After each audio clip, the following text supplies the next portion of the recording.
2 months after my father's passing, a quiet tumult began to reverberate through my life when I received a shocking notification from my father's estate attorney. It was an email that would change everything. A woman, whom I'd never met, claimed to be the mother of my half-brother and demanded a substantial share of my father's estate, which was valued at over $5 million. My hands trembled slightly as I read the words, which echoed in my mind like a lightning strike. I am the mother of your father's son, and I demand my fair share. The audacity of it left me speechless. How could this be true? My father had spent years battling cancer, a struggle that had ravaged his body and culminated in him losing both testicles. It was impossible that this woman could have borne him a child. The very premise felt like an ill-timed joke, a cruel twist of fate playing upon the grief and vulnerability of those left behind. Yet her words were not mere idle threats. She was adamant, resolute, and filled with a level of confident entitlement that exhausted me to even contemplate. She was a perfect stranger, and here she had arrived, staking a claim to what little remained of my father's hard-fought legacy. There were moments when the depth of my emotional turmoil felt suffocating, a heavy shroud that blanketed my thoughts, pulling me into an abyss of disbelief and bewilderment. As I mulled over the implications of this development, I thought about my father, his life, his struggles, and his victories. He had always been a man who fought against the odds, building a legacy from next to nothing, brick by brick. I sized up all he had accomplished and recalled the strength and resolve that defined him. His cancer diagnosis had hit us hard, an unwelcome revelation that had fried our hopes for the future. Nonetheless, he'd spent the remaining years attempting to provide for my sister and me, sacrificing his health and happiness to secure our future. The idea that someone might waltz in just weeks after he passed away, claiming to be part of our family, infuriated me. When I missed him most, it felt like her presence was not just an intrusion but a violation of our grief, expropriating our vulnerability amidst our mourning. I still vividly remembered days filled with the sounds of laughter echoing from our small family kitchen, where we would gather for meals he had prepared. Those moments were filled with warmth and comfort, but right now, it felt as if that warmth were being stripped away, replaced with suspicion, doubt, and resentment directed toward a stranger who believed she deserved a seat at our table. The sense of betrayal was profound. Not only was my father no longer here to defend himself or clarify this bizarre claim, but the realities of dealing with his estate were now overshadowed with these unexpected threats. I felt the anger build inside me, not only at this woman, but also at the universe for allowing such grotesque scenarios to materialize during an already difficult time. It was baffling to think how scorn could overshadow even the most treasured family memories. As confusion morphed into a profound sense of indignation, the next logical step was to confront SB in person. I needed to understand the nature of her claims. It filled me with dread, yet a sense of urgency propelled me. Perhaps I could confront her idea of a secret child and put an end to this absurd claim. The meeting was scheduled at a local cafe, a nondescript place that only served to heighten the tension. Upon entering, I felt like I was walking into a battle room where I'd have to protect my family name and my father's legacy. SB was already seated, sipping a coffee, her demeanor seeming almost casual, as though we were merely meeting to discuss the weather. As she launched into her demands, claiming that her child deserved a third of my father's estate, I couldn't help but get the feeling that she relished this confrontation. Her words dripped with a sense of panic regarding money. They echoed entitlement and an almost manic energy that set me on edge. When she emphasized her child's right to a share of what my father had built, I sensed something deeper beneath her bravado, an insecurity wrapped in audacity.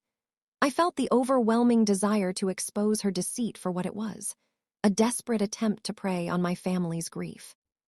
I listened as she spoke of her child, detailing how my father had acknowledged him in a letter she claimed to possess. I pressed her for a simple request. If she believed her child was indeed my father's son, why not take a DNA test? That question hung in the air like a challenge. SB's response felt rehearsed. She sidestepped it with indignation and continued hammering home a narrative that unnerved me. It became clear that she lacked substantial evidence. a fact I noted down with a growing sense of calm amidst the storm of emotions. Although my heart raced and I felt my face flush with frustration, I forced myself to remain composed. Throughout our exchange, she attempted to engage my sympathies while masking her true motives. With every passing moment, I realized that this was not merely a negotiation, but an act of war where the battlefield was family. As our meeting concluded, I shook my head, a mixture of disbelief and anger coursing through my veins. Resentment swirled like a fog around me as I realized the distance between my father's life and the specter of what this woman claimed. Back at home, I sat down with my sister, vigilantly confronting the ugly truth that had punctuated our lives. We knew that SB's misguided claims threatened not only our legacy, but also our peace of mind. As the two of us parsed through papers, wills, and estate planning documentation, we attempted to reconstruct our father's life, the life that should be celebrated, not exploited. What had previously been a grieving period transformed into an investigative ordeal. In my father's absence, we dug through drawers and sifted through files, piecing together every thread of reminiscence while searching for evidence to counter her claim. Each document told a story marked with hard work, sacrifice, and dedication to family. As I browsed through tax returns and bank statements, I was overwhelmed by the memories that surfaced, each one etched with the wisdom and character my father had cultivated throughout his life. Examining the history of his earnings, I grasped the enormity of his efforts. Yet the reality of our situation jolted me back. There was no evidence of any recognition of this woman or her child, nothing to support her claims. It became glaringly obvious that nothing substantiated her story. With my sister at my side, we meticulously laid out the conditions of my father's will and the intentions behind it. He had expressly mentioned that any undisclosed children would not share in his estate unless explicitly acknowledged. As we gathered the pieces of our shared understanding, the bitter realization struck me. This woman could have no claim unless she verified her allegations. Yet, with every page turned, the task felt heavier. Anger morphed into a sense of indignation that fueled us. Delusions of grandiosity seemed to cling to SB's every demand, while we prepared ourselves for an impending battle more daunting than we initially imagined. It was no longer just about maintaining control over the estate. It was about submitting our personal lives under scrutiny by arbiters of justice who knew not the validity or emotional weight of our pain. After days of forced isolation, lingering doubts transformed into frustration. I wondered if the legal route was the best method to deal with her escalating demands. Our attorney advised us to remain quiet, to let him handle communications. Yet, every ring of my phone brought a pang of anxiety reminding me that SB hadn't retreated. Instead, she escalated. As SB ramped up her threats, a mix of legal notice and online rumors aimed at tarnishing our family, you could almost sense her desperation.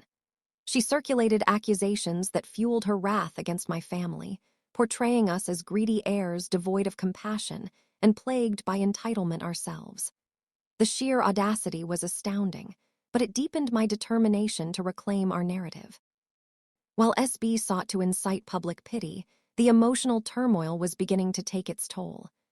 Gritting my teeth against the mounting pressure of unknown consequences, I turned to my sister. We were faced with an opponent using our vulnerability against us, and it became clear we had to act, not react, strategically. The growing anxiety compelled us to prepare a counteroffensive, a carefully worded demand that would serve as a wall against any further attempts at coercion. Together, I drafted a letter seeking a formal response and outlining our position. In that moment, the power of words felt as invigorating as a martial weapon. In our precise yet civil tone, we made clear our position regarding her claims. I felt a layer of satisfaction in drafting the letter, a semblance of control returning to my life. This woman would not stomp on my father's legacy without consequence, and we would not cower in the shadows of her harassment. She threatened us, but we would fight back with unyielding fortitude. When the letter reached SB, our attorney's office became the new battleground. It wasn't long before we received her response, drenched in indignation and disdain. She accused us of harassment and warped our words as an attempt to discredit her claims. Yet, I felt unfazed. As we prepared for a legal showdown, our evidence stood firm against her fragile allegations. In a climate of hostile words and threats, a brilliant revelation came forth. My sister discovered that SB had used the same claims against another man years earlier, a man who had similarly fought to protect his family's legacy, only to be played like a pawn in SB's malicious game. As her web of deceit started to unravel, we felt a wave of relief wash over us. Yet, it was incorporated with a newfound righteous anger aimed at bringing SB to justice. The news struck me as tragic yet confirming. SB had gotten pregnant sometime in the past, only to wield that child as a weapon to gain financial advantage from unsuspecting individuals. This was not merely an isolated incident. It was a pattern born from greed and entitlement, and we were more than ready to confront it. With a clear understanding of her modus operandi, we strategized for our next move. We researched the methods she had employed to extort others, piecing together the history she had left behind, a trail that exposed her as a con artist preying upon grief. This time, we would not allow her to exploit us. We would reclaim our dignity not through anger, but through legal avenues. The smokescreen SB had created now appeared translucent, an illusion built on shaky grounds. Armed with new evidence of her deceptive tactics, my sister and I reached out to those who knew of SB's previous claims. Historical accounts gave us power. Former victims might not only corroborate our accusations, but also help us understand the ways in which we could fortify our legal strategies. Utilizing social media to conduct careful investigations, we pieced together the complex web of manipulation she had built over the years. We reached out to people who had encountered her, investigators and legal advisors who had delved into her past claims. I remember the shock and disbelief registering on their faces as we shared our story. They saw the parallels between our experiences and hers. It was clear we were not the first family she had targeted. As we dug deeper, it appeared SB had manipulated her way out of accountability time and again. Unsurprisingly, it aligned with the rumors. This woman had skillfully crafted various personas to lure individuals into submission and acceptance of her unfounded claims. The sad truth emerged. This wasn't just my battle, but a larger issue regarding how society tends to overlook and vilify those grieving. We needed to ensure that SB's actions didn't echo through time like shattered glass. It needed to stop. As the Christmas family gathering approached, I felt a sense of dread mixed with resolve. This event would present the perfect opportunity to confront SB publicly, in front of those who loved my father and knew his life's worth. I gathered courage knowing that I would have a willing audience that would uphold my father's honor alongside me. The idea circulated that confronting her in front of family would make it harder for her to lie, and if she had sought their sympathy for her non-reason, her facade would be shattered amidst the reality of our father's legacy being sullied. The atmosphere was charged with anticipation as the day approached. On that day, surrounded by laughter and warmth from my family, SB made her entrance. Her demeanor, dripping with confidence, clashed against the sincere love I felt from those who gathered, people who cherished my father's life and memories with genuine affection. In that moment, the juxtaposition hit me. This was a vitally important confrontation. After warming up the space, I shifted the conversation toward my father's legacy. As I opened up about who he was, his integrity, his sacrifices, SB shifted uncomfortably in her seat, sensing that the narrative was no longer hers to dictate. At a moment that felt striking, I confronted her directly while addressing the gathering. SB, I commend your bravery in standing before us today, but we cannot ignore the gravity of your claims. My father valued honesty above all. Where is the evidence for your allegations? Heads turned among my family, who leaned in closer, yet SB faltered, regurgitating the same meek excuses. The atmosphere thickened, punctured only by my steady demeanor aiming to draw the curtain on her game. I turned to the rest of my family for support. I wanted them to see her deception clearly as it plummeted around her like leaden chains. One by one, my family friends echoed stories and memories of my father that rendered her presence motionless. It was clear that my father had never acknowledged her or her child, and it felt almost poetic in a sad sort of way. With my family supporting me, I laid out the evidence. Her attempts at manipulation and her past deceptions surfaced like crumpled notes discarded in a slush pile. SB understood in that tense moment that her leagues of false entitlements could not withstand the integrated kinship fortified by my father's legacy. As she sank deeper, I saw her bravado falter, and it broke my heart to witness someone claim to care for family without sincerity. After the confrontation, it felt like a dark cloud had been lifted from the family gathering. My family came together, heralding my father's life with shared stories of strength and resilience. In that moment, I understood not just the weight of honoring my father's memory, but also the moral obligation to guard it fiercely against those who sought to capitalize on our vulnerability. The months that followed were suffused with a mix of grief and healing. SB had retreated, and after the public humiliation, it became clear that her claims had little viability. The relief was palpable, yet it didn't erase the scars left behind.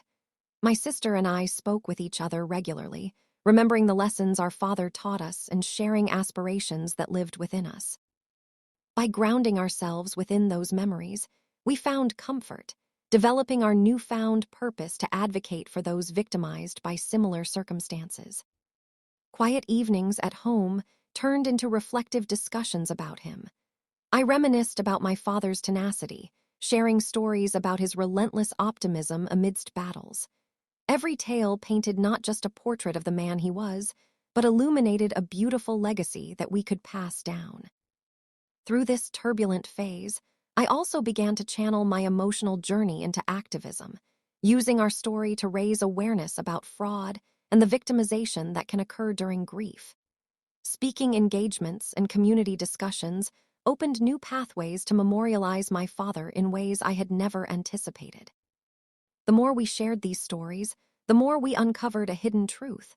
Family was not solely defined by blood, but instead by those nurtured through mutual respect, understanding, and shared values. The essence of family transcended genetic ties in this new realization I cherished, emphasized through my father's legacy in helping others understand their values. Through this grueling ordeal, I discovered more than just the indignities of fraud. I reclaimed my father's legacy and transformed the darkness into purpose. My hope blossomed from the ashes of betrayal. As we refused to allow SB to decimate our family's foundation built on respect, the journey became one of empowerment. I realized that standing up for family meant confronting battles, but it also meant healing together as a unit who revered the past while building toward a brighter future. It became evident that true family is constructed through earnest support and respect, not bound by mere blood. For anyone caught in similar predicaments, know this: you have the power to reclaim your narrative. Setting boundaries, even with people in your family who may feel entitled, is essential to preserving the integrity and honor of those you love. Now, reflecting on the journey, I invite others to share their stories. Have you ever felt the necessity to defend your family's name? How did you confront claims that felt unjust? It's vital to carry the weight of our experiences, transforming trials into stories of resilience and affirmation. By weaving together our experience of loss, confrontation, and empowerment, I've come to honor my father's spirit not just as a fighter in life, but as a steady beacon pushing us to seek justice and protect one another against the turmoil that inevitably comes with the trials of family dynamics. Let every challenge forge connections that remind us of the values we hold dear as we navigate the complexities of life.